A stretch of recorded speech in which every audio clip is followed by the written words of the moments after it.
तो मूवी की शुरुआत में हमें हमारी लीड जोंगू देखने को मिलती है। सुबह उसका नींद अलार्म से खोलता है। उठकर जोंगू को अपनी फैमिली का एक नोट मिलता है जिसमें लिखा होता है कि उन्हें काम में जल्दी जाना पड़ रहा है और कोई ग्रोसरी घर पर नहीं होने पर उसे ग्रोसरी ले आने के लिए कहता है। लेकिन स्टोर जाने के बजाय वो वीडियो गेम खेलने लगता है अपनी दोस्त के साथ। गेम खेलते समय एक लड़का न्यूज़ देखने के लिए कहता है तो वो न्यूज़ में देखता है लोग एक दूसरे पर हमला कर रहा है और सरकार ने इमरजेंसी डिक्लेयर कर दी है। जोंगू की फोन पर एक इमरजेंसी मैसेज आता है। फिर वो खिड़की से बाहर देखता है और एक डरावना नज़ारा देखता है। वो देखता है सब लोग एक दूसरे पर हमला कर रहा है एक दूसरे का खून पीने के लिए। जोंगू डर से एकदम जम जाता है सीन को देखकर। उसके तुरंत बाद एक डरावनी चीखने की आवाज़ सुनाई देता है। वो ध्यान से दरवाजा के पास गया और पी होल से देखता है लेकिन हॉलवे बिल्कुल ही खाली था। वो क्यूरियसली धीरे से दरवाजा खोलता है बाहर देखने के लिए। अचानक एक आदमी जोर से अंदर घुस जाता है। वो आदमी उसके घर के अंदर रुकने की भीख मांगता है क्योंकि उसका ज़ॉम्बी भाई उसके अपार्टमेंट के अंदर है। जोंगू उसे बाहर निकालने की कोशिश करता है लेकिन आदमी बाहर जाने का नाम नहीं लेता और दरवाज़ा ब्लॉक कर देता है और बाथरूम जाने की जिद करता है। आखिर में जोंगू उसे बाथरूम यूज़ करने देता है पर सिर्फ तब वो अपनी काम खत्म हो जाने के बाद चला जाएगा। फिर जोंगू टीवी पर देखता है कि लोग एक तेजी से फैलने वाले इन्फेक्शन के वजह से ज़ॉम्बी बन रहा है। न्यूज़ देखने के बाद जोंगू ने एक जल्दी से तेज चाकू अपनी सुरक्षा के लिए उठा ली।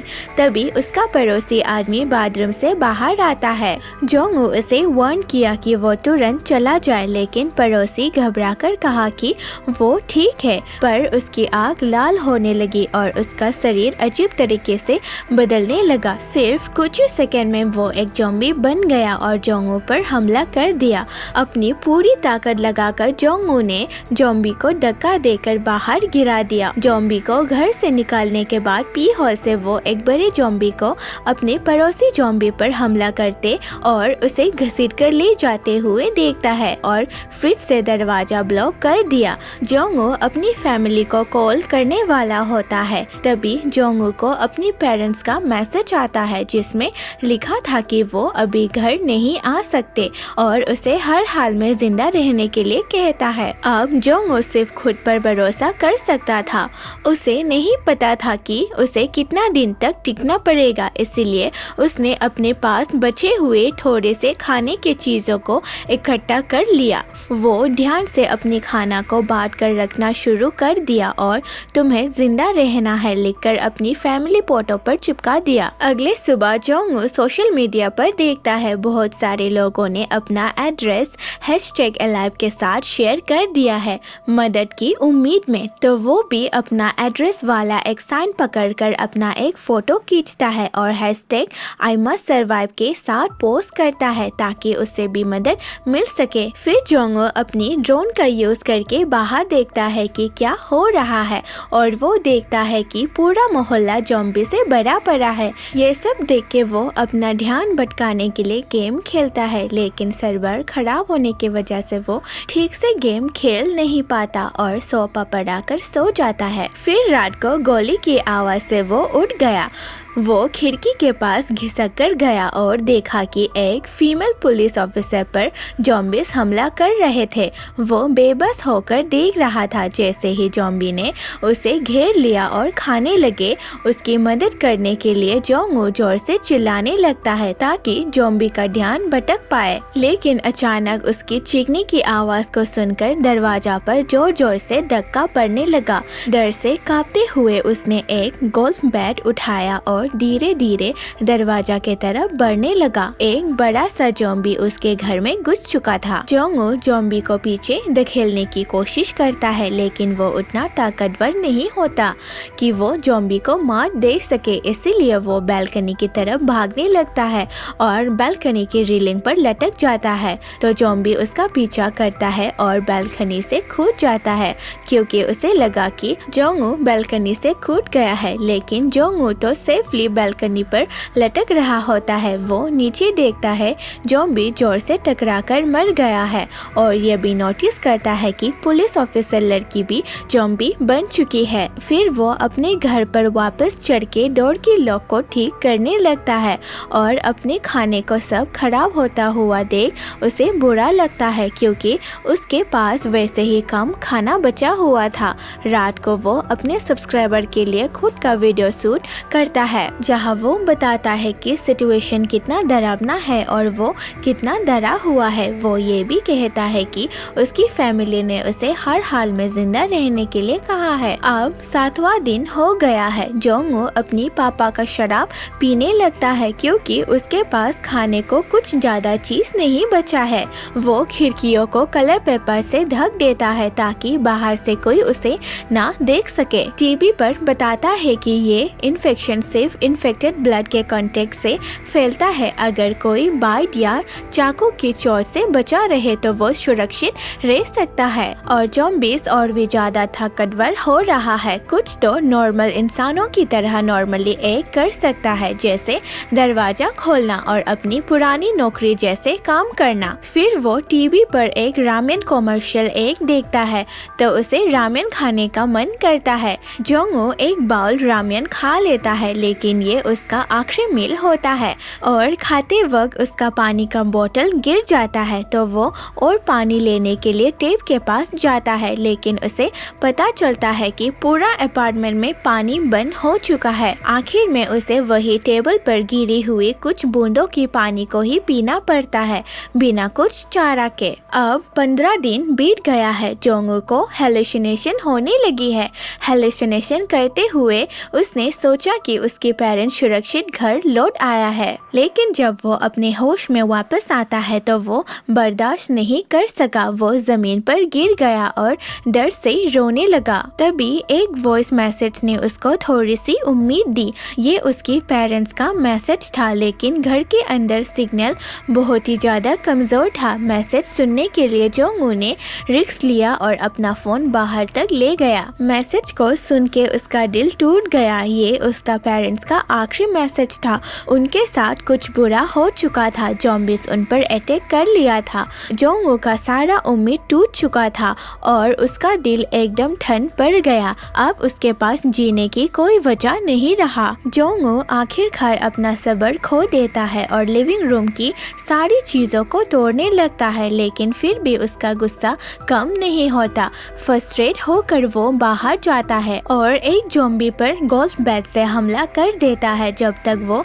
मर नहीं जाता और वो ज़ॉम्बीज़ को जोर जोर से गाली देने लगता है उनसे और लड़ने के लिए, लेकिन उसके चिल्लाने से एक बड़ा ज़ॉम्बी का ग्रुप उसके तरफ आ जाता है। वो जल्दी से एलिवेटर की तरफ भाग जाता है और दरवाजा खोलता है लेकिन अंदर और भी ज़ॉम्बीज़ होता है। डर के मारे वो तुरंत वहाँ से भाग जाता है और चुप जाता है। जब ज़ॉम्बीज़ दूसरी तरफ चला जाता है तो जोंगू ध्यान से अपने अपार्टमेंट वापस जाने लगता है। तभी एक नया ज़ॉम्बी उसके पास आ जाता है लेकिन वो अंधा होता है। जोंगू शांति से वेट करता है जब तक वो चला नहीं जाता। फिर तेजी से अपने घर के अंदर घुस जाता है और दरवाजा लॉक कर देता है लेकिन जैसे ही लॉक की आवाज सुनाई देती है ज़ॉम्बीज़ उसे सुन लेता है और बाहर जमा होने लगता है। अब 20 दिन बीत गया है। जोंगू को एक बड़ा एक्सप्लोजन सुनाई देता है।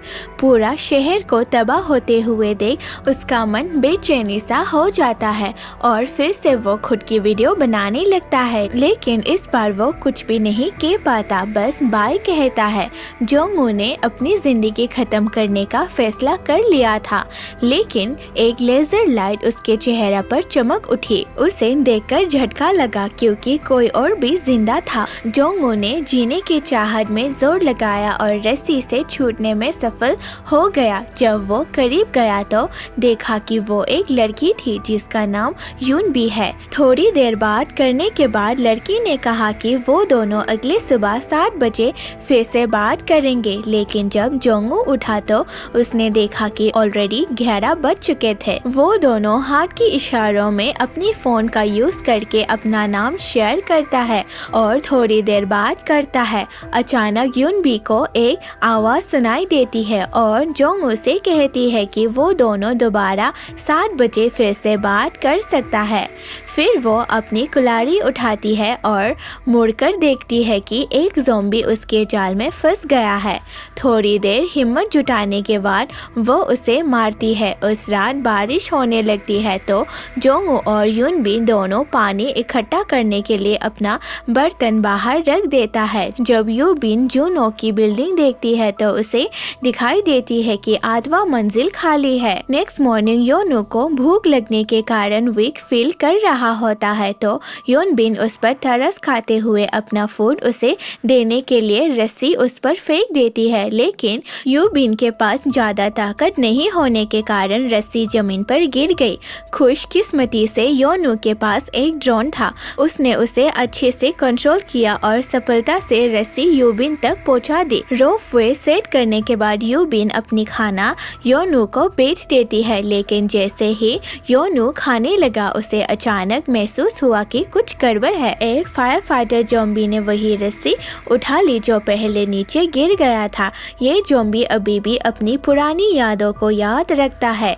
एक जोर का झटका देकर उसने रस्सी को खींच दिया, जिसके वजह से यूनबिन गिर गया और बेहोश हो गई।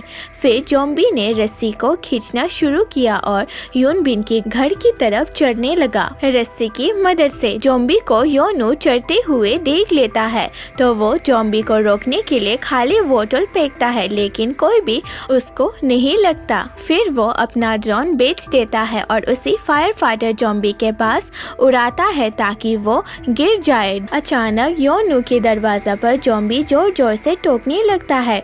वो एक पल के लिए डिस्ट्रैक्ट हो जाता है और ड्रोन नीचे गिर जाता है, लेकिन वो जल्दी से उस पर कंट्रोल वापस ले लेता है। दुर्भाग्य से फायर फाइटर ज़ॉम्बी ड्रोन को पकड़ लेता है और तोड़ देता है, लेकिन उसके ओर आगे बढ़ने से पहले यूबिन जाग जाती है और उसका हाथ काट देती है, जिसकी वजह से वो नीचे गिर जाता है। बाद में जब यूबिन अपना चोट को आईना में देख रही होती है, योनो अपनी फोन से यूबिन को एक मैसेज फ्लैश करता है, स्टे स्ट्रॉन्ग। यूबिन ने जो खाना दिया था वो खत्म होने वाला था। जिंदा रहने के लिए योनो रिस्क लेने का फैसला किया और राशन ढूंढने के लिए निकल पड़ा। योनो को अपने पड़ोसी की लाश मिली और उसके पास से चाबी ले ली। फिर उसने उन चाबियों का यूज करके पड़ोसी के घर का दरवाजा खोल लिया और फ्रिज का खाना, एक हेडफोन, एक जैकेट और वॉकी टॉकीज ले लेता है। फिर उसकी नजर बिस्तर पर पड़ती है। जब वो चादर हटाता है तो उसे एक मरी हुई औरत मिलती है। तभी पड़ोसी का ज़ॉम्बी भाई उस पर हमला कर देता है और उसे जमीन पर गिराता है। योनो जल्दी से मरी हुई औरत का इस्तेमाल शील्ड की तरह करता है जो उसे बचने का मौका देता है। वो पलटकर दूर भागता है। ज़ॉम्बी उसका पीछा करता है, लेकिन योनो एक मेटल रॉड उस पर फेंकता है। फिर जल्दी से दरवाजा लॉक करके सुरक्षित अपने घर लौट जाता है। कुछ खाने के बाद योनो हेडफोन का वायर काट कर जैक को एंटेना बनाने की कोशिश करता है, लेकिन रेडियो ऐप काम नहीं करता। फिर वो एक बैग यूबिन को वापस बेचता है जिसमें एक वॉकी टॉकी और पड़ोसी का अपार्टमेंट का खाना होता है। योनो और यूबिन थोड़ी देर तक बात करता रहता है ताकि एक दूसरे का सपोर्ट कर सके। यूबिन बताती है कि एक टाइम पे उसने भी अपनी लाइफ खत्म करने का सोचा था।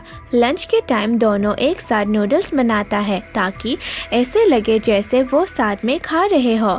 पूरे दिन वो बात करता है और यूबिन बताती है कि उसे हाइट से डर लगता है क्योंकि बचपन में वो क्लाइंबिंग करते वक्त गिर गई थी। अचानक उन्हें एक आवाज सुनाई देती है और लगता है कि बारिश हो रही है, लेकिन जब वो बाहर देखता है तो पता चलता है कि ज़ॉम्बीज उनके बिल्डिंग के तरफ आ जाता है। इसलिए योनो और यूबिन चुपचाप फ्लोर पे बैठ जाता है, पर यूबिन गलती से एक शेल्फ गिरा देती है जो जोर से आवाज करती है। ज़ॉम्बी आवाज को सुन के उसके दरवाजा के तरफ आ जाता है। यूबिन को लगता है कि अब सब खत्म हो गया, लेकिन योनो को याद आता है कि सारी अपार्टमेंट्स कनेक्टेड है। वो जल्दी से यूबिन की पड़ोसी को कॉल करता है और फोन रिंग होने की आवाज को सुन के ज़ॉम्बीज का ध्यान भटक जाता है, जिस वजह से सारी ज़ॉम्बीज उसकी दरवाजा से हट जाता है। ज़ॉम्बीज का ध्यान भटकाने के बाद योनो और यूबिन बस बैठकर ज़ॉम्बीज के मरने का इंतजार नहीं कर सकते थे। यूबिन ने नोटिस किया कि योनो की फ्लैट के ऊपर वाले 8th फ्लोर पर कोई भी कोई ज़ॉम्बीज नहीं है,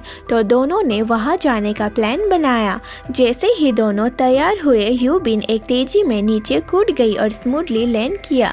चारों तरफ ज़ॉम्बीज भरा पड़ा था। अपनी तेज कुल्हाड़ी चलाने की स्किल से वो एक के बाद एक ज़ॉम्बीज को मारती गई, लेकिन ज़ॉम्बीज बहुत ही ज्यादा था और भागती हुई एक ज़ॉम्बी ने उसे गिरा दिया। तभी उसकी नजर एक गन पर पड़ी। जैसे ही वो उसे उठाने के लिए खड़ी हुई, एक और ज़ॉम्बी उस पर जंप कर गया। ठीक उसी टाइम पर योनो आ गया और उसे बचा लिया। दोनों जल्दी से ज़ॉम्बी के बीच से भागकर बिल्डिंग तक पहुंच गया। उन्होंने ग्लास डोर यूज करके ज़ॉम्बी को बाहर रोक दिया, फिर सीधा एलिवेटर से 8th फ्लोर पर चले गए। उन्हें लगा कि अब वो फाइनली सेफ है। वो 8th फ्लोर पर पहुंचकर अनलॉक अपार्टमेंट ढूंढने लगता है। अचानक उन्हें एक आवाज सुनाई देती है और पता चलता है कि यहाँ भी ज़ॉम्बीज है। यूबिन जल्दी से एक खुला दरवाजा ढूंढने के लिए भागती है, जबकि योनो कॉरिडोर में कुछ सामान लगाकर ब्लॉकेज बनाता है। तभी एक दरवाजा खोलता है और मास्क पहना हुआ आदमी बाहर आता है। वो फटाफट यूबिन को अंदर धकेल देता है और ज़ॉम्बीज पर एक्सप्लोसिव गैस फेंक देता है। योनो भी जल्दी से दौड़कर अपार्टमेंट के अंदर जाता है। दरवाजा लॉक करने के बाद वो आदमी काफी फ्रेंडली होने लगता है और उनके साथ अपना खाना और पानी भी शेयर करता है। लेकिन यूबिन को थोड़ी बेचैनी होती है क्योंकि ये फ्लोर तो खाली होना चाहिए था। योनो और यूबिन बहुत भूखे थे, फिर भी तब तक खाना नहीं खाता जब तक उन्होंने आदमी को खाते हुए नहीं देखा। उसने उन्हें यकीन दिलाया कि यहाँ काफी सारा खाना है और रेस्क्यू टीम आने तक वो यहाँ सुरक्षित रह सकता है।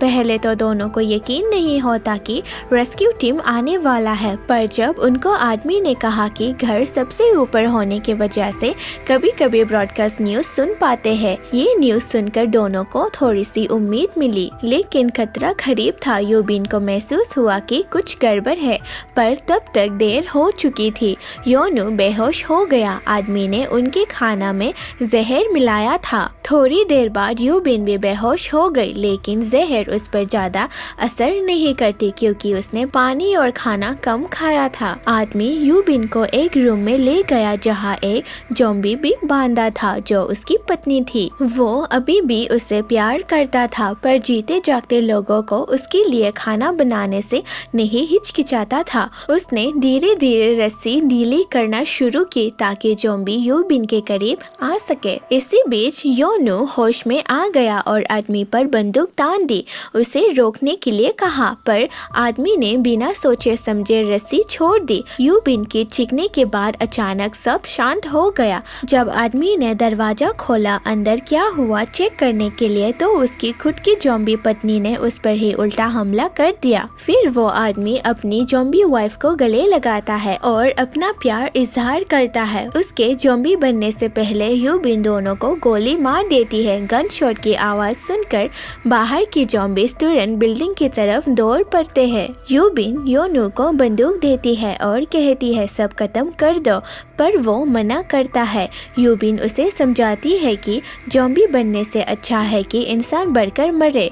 जैसे ही योनो गोली चलाने लगता है, एक तेज आवाज आती है, रेस्क्यू हेलीकॉप्टर्स आ गया है। बचने के लिए दोनों एक गैस एक्सप्लोसिव कॉरिडोर में फेंक कर ज़ॉम्बीज को हटा देता है और सीढ़ियों तक पहुंचने लगता है। लेकिन एक बड़ा ज़ॉम्बी ग्रुप उन पर हमला कर देता है और यूबिन पकड़ी जाती है। वो अपनी कुल्हाड़ी से लड़ती है, जबकि योनो एक साइकिल से ज़ॉम्बी का रास्ता रोककर उसे बचने की मौका देता है। योनो यूबिन से कहता है कि वो छत पर भाग जाए ताकि हेलीकॉप्टर्स को रोक पाए। तब तक वो ज़ॉम्बीज को रोकने की कोशिश करेगा।